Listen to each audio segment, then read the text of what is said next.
예, 지난 시간까지 우리 도시와 지역 개발 단원 수업했고요. 예, 이번 시간 이제 수능 특강 문제 풀어보도록 하겠습니다. 수능 특강 76페이지 봅시다. 1번 문제 봅시다. 1번 문제. 그림은 단핵 구조의 단핵이라는 말은 도심이 한 곳 있는 걸 단핵이라고 얘기합니다. 근데 도시가 성장할수록 도시의 규모가 커질수록 도시는 단핵이 아니라 다핵 구조로 바뀌게 됩니다. 다핵 구조란 말은 도심도 있고 부도심도 있고 이런 지역을 다핵이라고 얘기합니다. 지대 변화를 나타내는 것이다. 이에 대한 설명이 옳은 것은 봅시다. 도심에서 여기까지는 무슨 기능이 가장 지대를 많이 지불할 수 있냐면 상업 기능이 지대를 가장 많이 지불할 수 있죠. 그래서 여기서부터 여기까지는 상업 기능이 있지 않은 곳이 될 겁니다. 그리고 두 번째, 여기서부터 여기까지는 무슨 기능이 가장 지대를 많이 지불할 수 있냐면 공업이 가장 많이 지불할 수 있죠. 그리고 마지막으로 여기서부터 여기까지는 지대를 가장 많이 지불할 수 있는 기능은 뭐가 되냐면 주거 기능이 되죠. 그래서 이거를 평면으로 나타내면 이렇게 될 겁니다. 가장 안쪽에는 상업 기능이 나타나고, 그리고 그 다음에는 공업 기능이 나타나고, 가장 외곽에는 주거 기능이 나타난다. 이거를 도심에서부터 거리에 따른 지대 변화에 따라서 나타낸 거고요. 한번 문제 풀어봅시다. 도시가 성장하면 도심의 상업 기능 지대가 낮아진다. 도시가 성장하면 도시의 규모가 더 커지겠죠. 도시가 성장한다는 것은 도시의 규모가 커진다는 걸 얘기하고, 그러면 도심의 상업 기능의 지대는 낮아진다. 도시의 규모가 커지면 도심의 상업 기능이 더 많아질 거고, 상업 기능들이 경쟁이 더 치열해지겠죠. 다시 정리하면 도시 규모가 커지면 상업 기능이 발달할 거고, 그러면 도심 지역의 상업 기능의 수요는 어떻게 될까요? 늘어나겠죠. 그러면 당연히 지대는 상승할 수밖에 없겠죠. 똑같은 땅은 한정되어 있고 그 땅을 원하는 사람 많아지니까 지대는 높아진다. 이렇게 써야지 맞는 말이 되고요.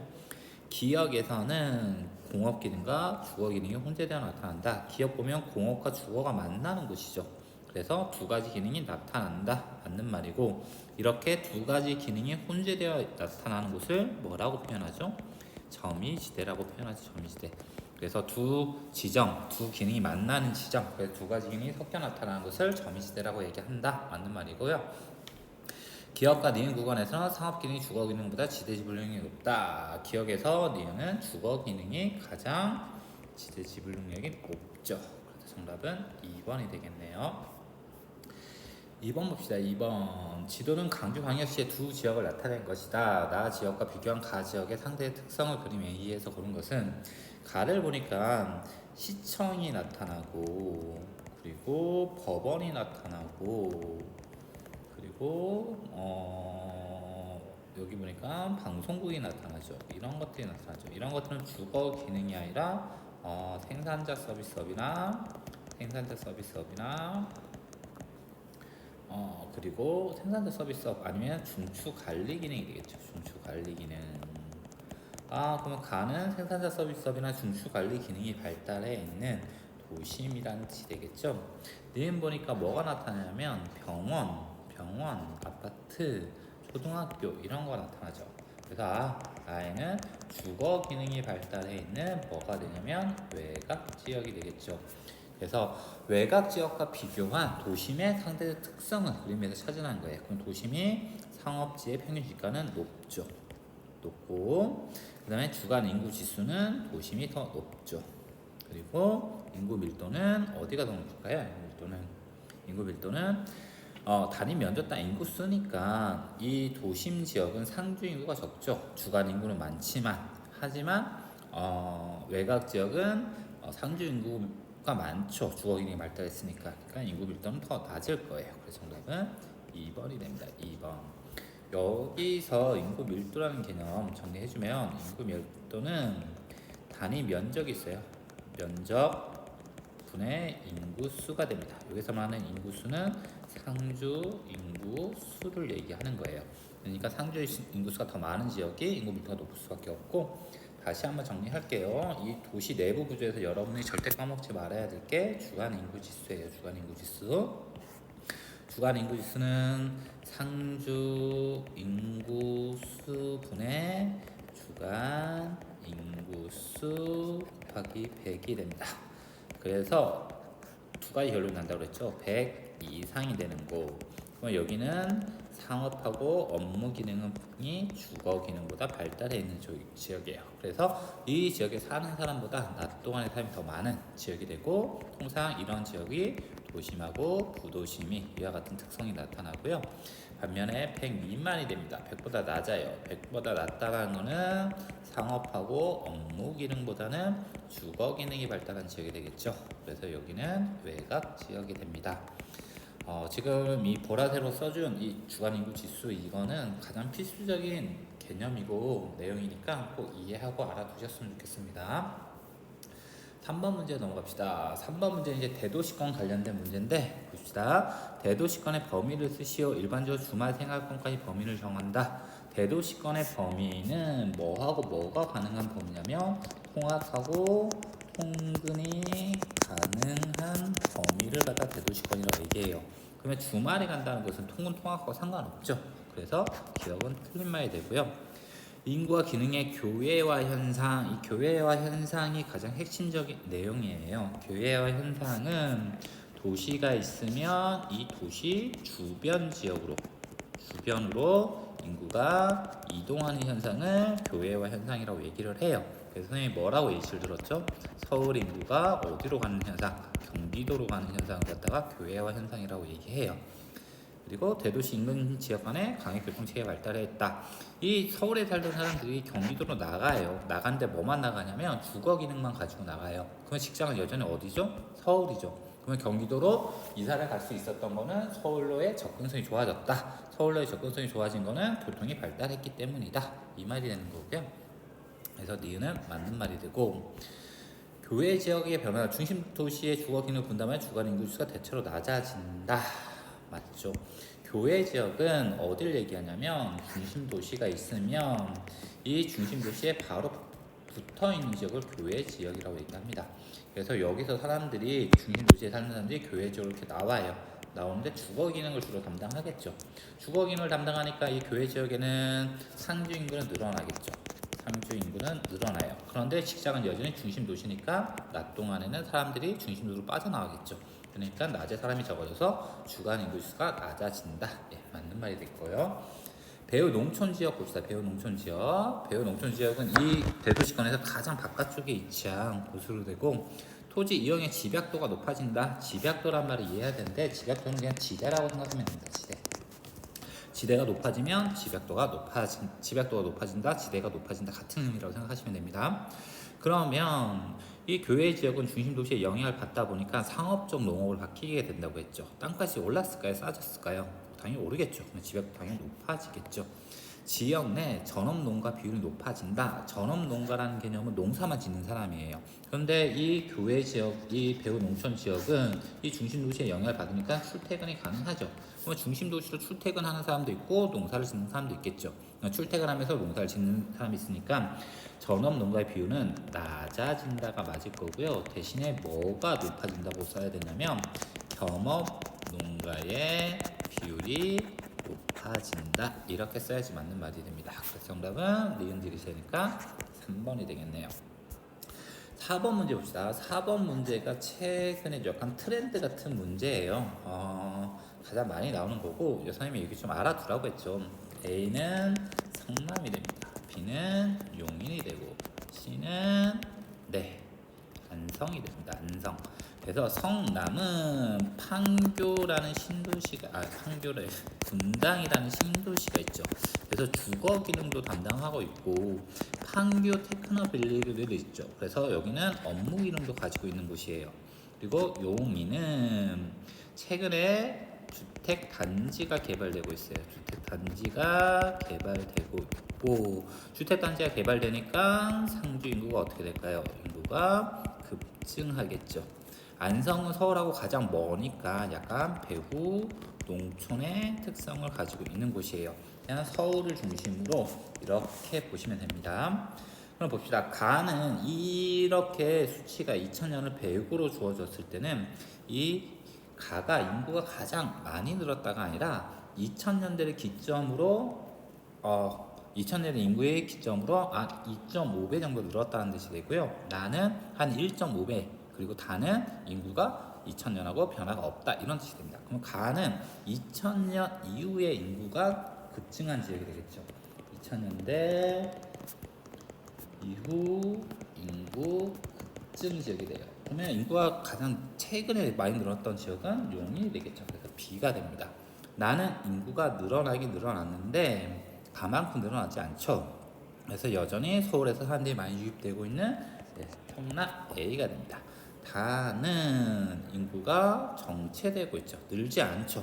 서울에 사람들이 나오는 교외화 현상이라고 했잖아요. 그러면 교통이 발달하고 서울과 접근성이 어느 정도 돼야 되잖아요. 근데 안성까지 나가기에는 안성에는 사람들이 살만한 뭐 신도시나 이런 걸 만들어 주지도 않았고 서울과의 거리가 되니까 사람들이 나가기 힘들겠죠. 그래서 안성의 인구는 정체가 되겠죠. 그래서 C가 됩니다. 그래서 B, A, C 3번이 되네요. 4번 문제는 다시 말하지만 가장 최근에 나오는 문제 유형 중에서 가장 트렌드를 반영하고 있는 문제예요. 그래서 4번 문제 조금 신경 썼으면 좋겠고요. 네, 다음 페이지 넘어갑시다. 다음 페이지. 다음 페이지는 대도시권의 형성 변화 뭐 이렇게 나오는데 5번 문제는 이제 대도시권과 관련된 개념들을 정확하게 알고 있는지를 묻는 문제예요. 봅시다. 대도시와 밀접한 관계를 맺고 그 기능의 일부를 분담하는 도시, 기능의 일부를 분담하는 도시는 선생님이 뭐라고 했어요? 이성도시라고 했죠. 이성도시. 그래서 선생님이 예시를 들어줬을 때 안산은 공업 기능을 분담하더라. 과천은 행정 기능을 분담하더라. 서울에.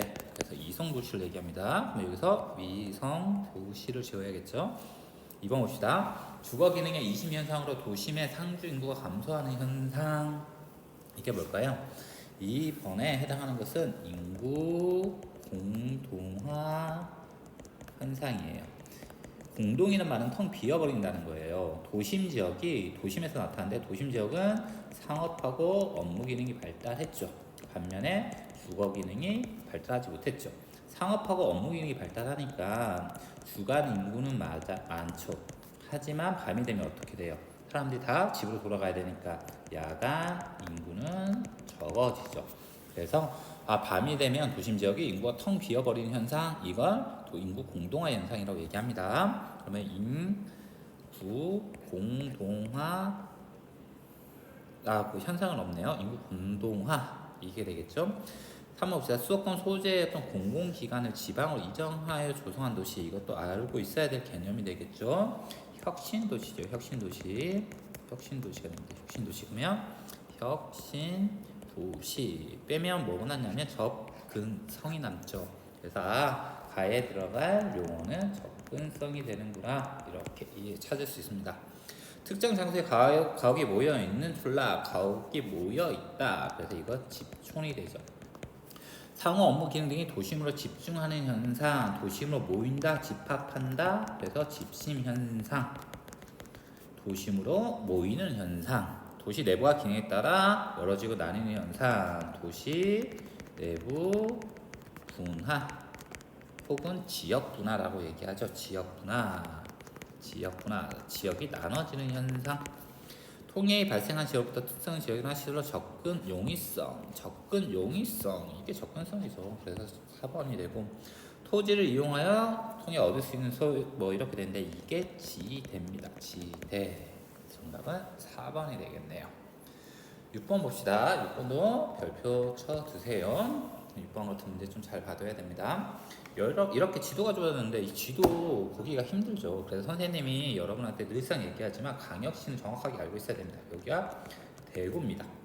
그러면 대구에 바로 붙어 있는 지역이니까 여기는 도시로 따지면 경산시가 되는데 대구에 영향을 받는 대도시권에서 교외 지역이 되겠죠. 그리고 최근에 보니까 인구가 어떻게 되고 있어요? 인구가 급증하고 있죠. 그래서 대구의 사람들이 이 경산시로 나오는 교외화 현상이 나타나고 있는 지역이죠. 경지 면적이 감소했을 것이다. 경지 면적이란 말은 농사 짓는 땅을 얘기합니다. 당연히 사람들이 놀러 왔으니까 농사 짓는 땅에 건물이나 이런 것들이 생겼겠죠. 감소했을 거고. 토지 이용의 집약도, 선생님이 앞에서 집약도는 뭐라고 이해하면 된다고 그랬어요? 지대라고 혹은 지가라고 이해하면 된다고 했죠. 그러면 여기 사람들이 늘어났으니까 당연히 여기에 땅 가격은 상승했겠죠. 그러니까 집약도가 높아졌을 것이다. 맞는 말이 되고요. 아파트 거주 가구수가 증가했을 것이다. 맞죠? 대구 사람들이 여기 와서 살려고 합니다. 그러면 이 사람들이 살 수 있는 공간을 마련해주고 시설을 마련해줘야 되겠죠. 그게 아파트가 될 거고, 인접한 강의수로 통근하는 사람이 많아졌을 것이다. 맞죠? 대구에서 이 경산시로 나왔는데 무슨 사람들이 뭐 만났냐면 집만 이동한 거예요. 여전히 직장은 대구죠. 그러니까 인근광역시인 대구로 출퇴근하는 사람이 많겠죠.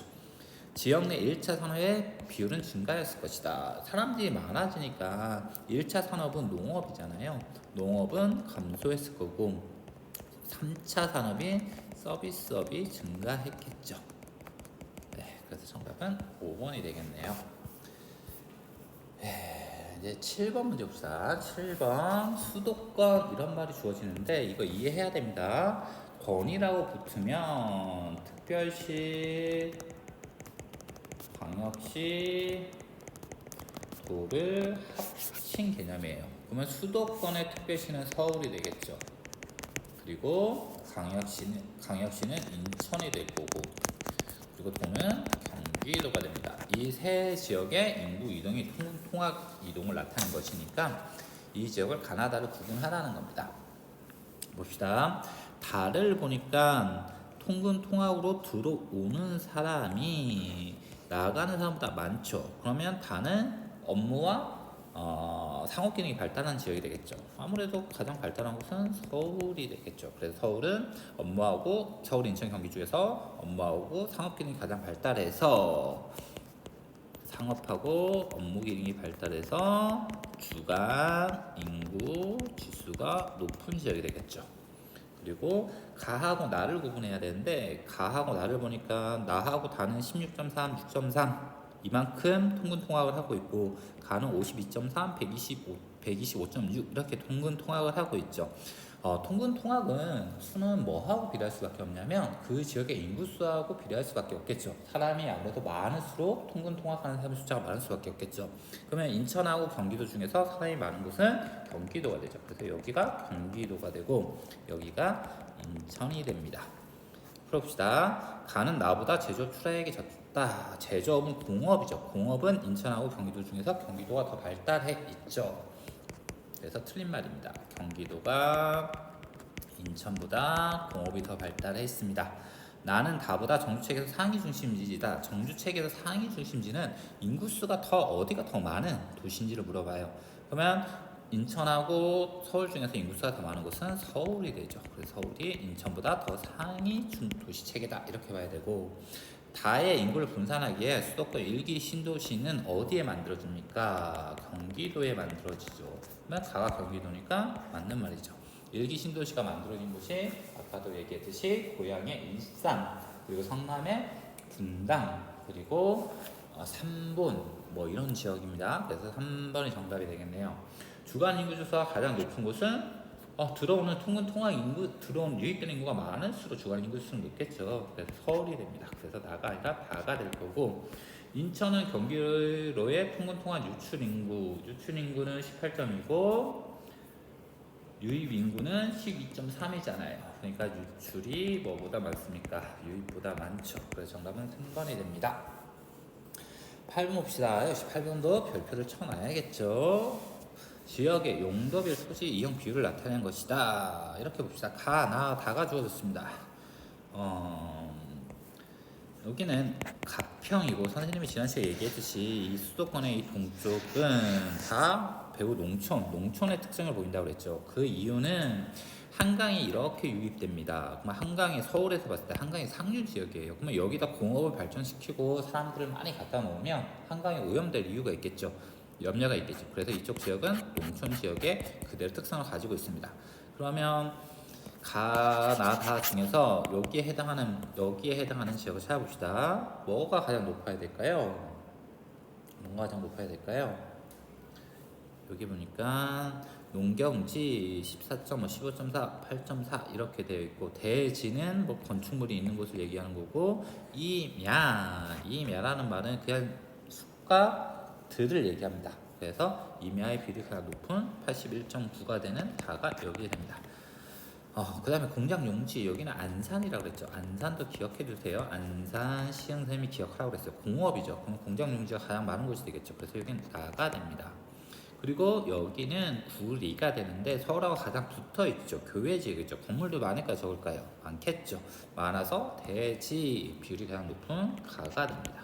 그래서 가나다 이렇게 구분해낼 수 있고, 근데 이상하네요. 다가 왜 농경지가 적을까요? 여기에 농경지가 적은 이유는 평야가 아니라 산지가 많이 나타나기 때문이에요. 그래서 농경지의 비율이 상대적으로 낮게 나타나는 겁니다. 그러면 가는 나보다 주간 인구 수가 높다. 나는 공업이 발달했으니까 사람들이 낮에 일하러 오겠죠. 근데 가는 서울의 교외 지역 역할로 주거 기능을 주로 담당하고 있어요. 그럼 주간 인구 수는 나가 가보다 높다. 이렇게 되는 게 맞겠죠. 그래서 옳지 않은 건 1번이 되겠네요. 가는 다보다 아파트. 맞죠? 여기는 교외 지역이니까 서울의 영향을 받아서 사람들이 들어오면서 아파트가 많이 생겼을 거고, 여기는 배우 농촌 지역으로 여기는 단독주택의 비율이 높을 거고, 나는 가보다 지역 내 총생산이 많다. 맞겠죠? 왜냐하면 공업이 발달했다. 지역 내 총생산이라는 거는 그 지역의 생산량이니까 공업이 발달한 지역이 지역의 총생산이 높을 가능성이 큽니다. 그리고 인구수도 더 많고, 나는 다보다 제조업 출하액이 더 많다. 맞죠? 공업이 발달했다고 있으니까 안산은. 다는 가보다 서울로 통공 비율이 낮다. 서울로 통합 비율이 가장 높은 것은 가가 되겠죠. 그래서 맞는 말이 됩니다. 그래서 정답은 1번이 됩니다. 그래서 76, 77페이지 기본 문제 풀어봤고, 다음 시간에는 이제 수능 실전 문제로 넘어오도록 하겠습니다. 고생하셨습니다.